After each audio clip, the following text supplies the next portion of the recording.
ये दोहरे मापदंड क्यों? दोहरे मापदंड जो कर लोग लगा रहा है वो सवाल पूछ रहा है, जो दोहरे मापदंड लगा रहा है महिला के साथ भी खड़े रहिए।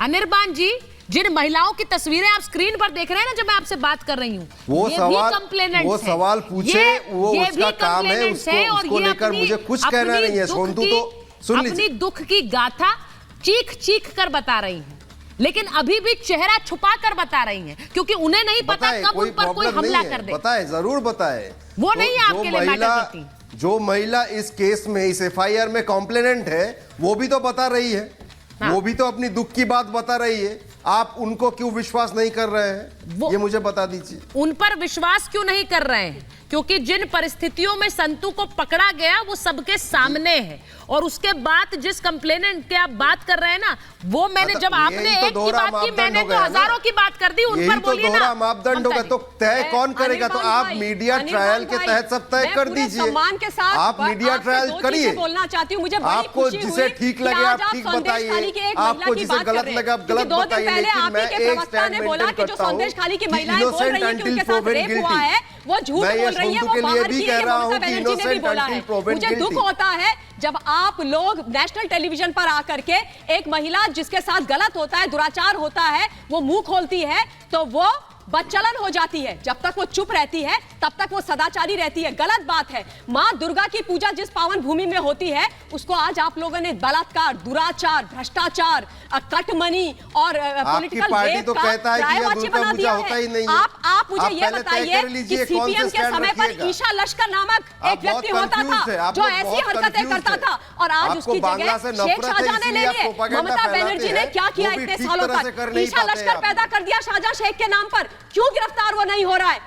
क्यों उसकी कुर्की नहीं हो रही है? क्यों उसको उठा करके बिहाइंड बार्स नहीं डाला जा रहा है? क्या वो इतनी महिलाओं का दोषी नहीं है? क्या ये बहुत आसान चीज है क्या अनिर्बान भाई कि महिलाओं को उठा करके उनके घर से खदेड़ा जाए, उनके साथ दुराचार व्यभिचार किया जाए, मन भर जाए तो उनको छोड़ दिया जाए, और आज आप आकर के उनके प्रवक्ता बन रहे? आपको बुरा लग रहा है ना? आपको बुरा लग रहा है ना?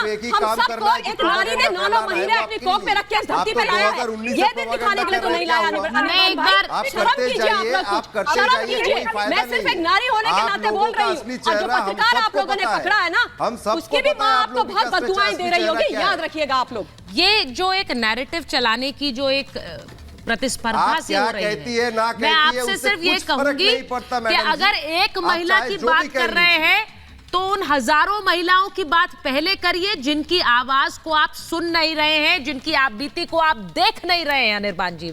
और मैं इसीलिए डीजीपी सर के पास एक बार जा रही हूँ। डीजीपी सर, ये जो शाहजहां शेख है, इसके बारे में इतनी चर्चा हो गई, इसने जिस तरह से वहां अपना साम्राज्य चलाया, वहां पर जा जाकर महिलाओं ने शिकायत की है, कैमरे पर आकर बात रखी है, हमारे कैमरे पर कितनी महिलाओं ने बात की है, लेकिन उस पर पुलिस ने हाथ नहीं डाला, उसको अभी तक नहीं पकड़ा है। हमारे रिपोर्टर को तो कुछ मिनटों में पकड़ लिया क्योंकि वो काम कर रहा था, लेकिन 45 दिन हो गए, शाहजहां शेख का कोई पता नहीं है। क्या पुलिस की मिली भगत के बिना ये संभव है क्या डीजीपी सर? असंभव, असंभव, असंभव। 3 बार मैंने असंभव कहा है, क्योंकि पुलिस की मिली भगती छोड़ दीजिए, पूरे सहयोग के साथ उसको भूमिगत होने में सहयोग हुआ है। और आप किस पुलिस की बात कर रही हैं? ये वो पुलिस है जो सेरेमोनियल ड्रेस में 2 साल पहले वहां पर जहां दीदी हड़ताल पे बैठी थी, वहां पे जाकर के ये लोग भी पालती मार करके सेरेमोनियल वर्दी में एडीजीज और डीजी स्तर के अधिकारी बैठ गए। ये तो बस वही आरती का थाल लेके नहीं गए, बाकी तो सब ऐसे काम करती है जो कि वर्दी और अपने रैंक्स को इन्होंने शर्मसार कर दिया। ऐसा प्रतीत होता है कि अपने पॉलिटिकल मास्टर्स के आगे वो कोई निर्णय लेने में न सक्षम है न समर्थ है, जबकि उन्होंने शपथ उठाई थी संविधान की, न कि किसी राजनीतिक दल के मैनिफेस्टो की। दुर्भाग्य है ऐसे इकोसिस्टम की, वहां पर यह जरूरी है। मैं एक शब्द और कहूंगा, जस्टिस कृष्णा अय्यर ने कहा था कि हत्या में केवल शरीर नष्ट भ्रष्ट होता है, बलात्कार में शरीर और आत्मा दोनों नष्ट हो जाते हैं, और किसी एक महिला का भी सम्मान और इज्जत नॉन नेगोशिएबल है, 0 टॉलरेंस होनी चाहिए। लेकिन आपके सामने जो द्रौपदी का चित्रण हो रहा है, इसने शर्मसार हम सबको किया है, बंगाल की पवित्र भूमि को किया है और हम सबको किया है। मैं एक चीज समझ नहीं पाती हूं वरुण जी, मैं वरुण जी आपसे पूछ रही हूं, जब आपके नेता वहां अधीर रंजन चौधरी धरने पर भी बैठ जाते हैं, वो कहते हैं हमें जाने नहीं दिया जा रहा है। वहां इतना हंगामा तो कर रहे हैं नेता, क्योंकि बंगाल की सियासत की बात है, लेकिन इसी के साथ साथ सीट शेयरिंग पर भी बात करते रहते हैं। ये इतना दोहरा मापदंड सियासत में क्यों हो जाता है, मुझे समझ नहीं आता है।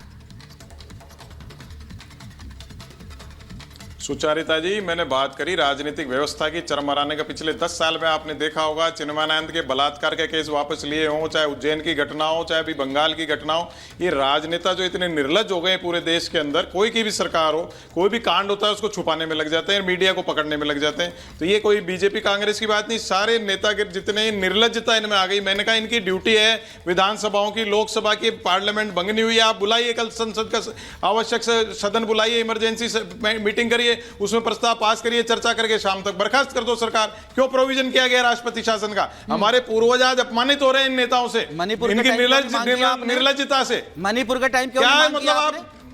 वरुण जी, अरे यार आप बोलने दो, आपके ड्रोन हो क्या आंसू गैस के? वरुण जी, आपने मणिपुर के टाइम पे क्यों नहीं मांग दिया? व्यवस्था आप जैसे लोग बिगाड़ रहे हैं, आप जैसे लोग बिगाड़ रहे हैं राजनीतिक व्यवस्था, बोलने नहीं देते हो दूसरे को। आप लोग शर्मसार कर रहे हो पूरे देश को। सो रही थी, आप जैसे लोगों ने देश की व्यवस्था, बंगाल से देश की राजनीतिक व्यवस्था को खराब कर रखा है। आप लोग गुंडाइज्म करते हो डिबेट के अंदर, ये डिबेट का गुंडाइज्म है, दूसरे को बोलने नहीं देना। ये सुचारिता जी गुंडाइज्म है डिबेट का, दूसरे की आवाज दबाना, दूसरे को बोलने नहीं दे रहे हैं ये लोग। आप मणिपुर के टाइम पे क्यों नहीं मांग किया आपने? आप ये डिबेट की गुंडाइज्म है आपका, ये डिबेट का गुंडाइज्म है आपका। देश में बीजेपी और कांग्रेस की है, ये डिबेट का गुंडाइज्म है, राजनीतिक व्यवस्था। आप ये बताइए मणिपुर के टाइम पे क्यों नहीं मांग किया आपने? करने के वाले लोग हो आप। मणिपुर शर्मसार किया था कि नहीं किया था पूरे देश को, आप बताइए। आपको देखकर संविधान निर्माता हमारे लेकिन वहां संदेश खाली की गुंडागर्दी, मणिपुर पे आपने क्यों नहीं मुंह खोला? मैं तो ये जानना चाह रहा हूँ आपसे। संजय जी, संजय सरकार जी, संजय उत्तर सरकार प्रदेश के बारे में एक मिनट संजय सरकार जी, वहां की गुंडागर्दी किसी को नजर नहीं आ रही है। गुंडाई और गुंडा राज पर बात हो रही है पश्चिम बंगाल में। लेकिन बीच में मत टोकिएगा, ठीक है? बीच में टोकते हैं तो हमको सही नहीं लगता है आपको, क्यों मेरे बात आप पूरा करने नहीं देते, ये बहुत गलत लगता है अपने को। सबसे बड़े बात है, बंगाल में दो आदमी को उत्तम सरदार शिबू को अरेस्ट कर ले गया है। और मैं सबसे बड़े बात बोलता हूँ, मध्य प्रदेश में मोराना में जो गांव थे, मोराना डिस्ट्रिक्ट में चाँदपुर का गांव थे, 34 साल के जो महिला थे, 33 साल के महिला, सुनिए ना, 34 साल के महिला हैवान है वो, दरिंदे हैं वो, आदमी मत बुलाइए आप उनको। जो 2 गिरफ्तार हुए हैं वो दरिंदे हैं, वो हैवान है। शाहजहां शेख कहाँ है? मधुमक्खी का आंसू नहीं आ रहा था? नहीं, शाहजहां शेख कहाँ है मुझे नहीं पता। मैंने कितनी बार अनगिनत बार आपसे यही सवाल पूछा है, आपने एक बार जवाब नहीं दिया है। शाहजहां शेख कहाँ है? आपकी राज्य सरकार, आपकी राज्य पुलिस को अगर ये नहीं पता है, अगर आपको नहीं पता है, तो मुझे लगता है कि राष्ट्रपति शासन क्यों ना लगे पश्चिम बंगाल में, क्यों ना लगे पश्चिम बंगाल में। गर्भवती महिला के ऊपर में संजय सरकार जी, ठीक है, मैं सिर्फ ये पूछना चाह रही हूँ, अगर पश्चिम बंगाल की सरकार और पुलिस कोई एक्शन नहीं ले पाती है उस दरिंदे पर जिस पर इतने आरोप लग रहे हैं, तो शायद आप लोगों को सोचना चाहिए कि राष्ट्रपति शासन क्यों ना लगे। मेरे पास समय इतना ही था, बहुत बहुत धन्यवाद। महाभारत।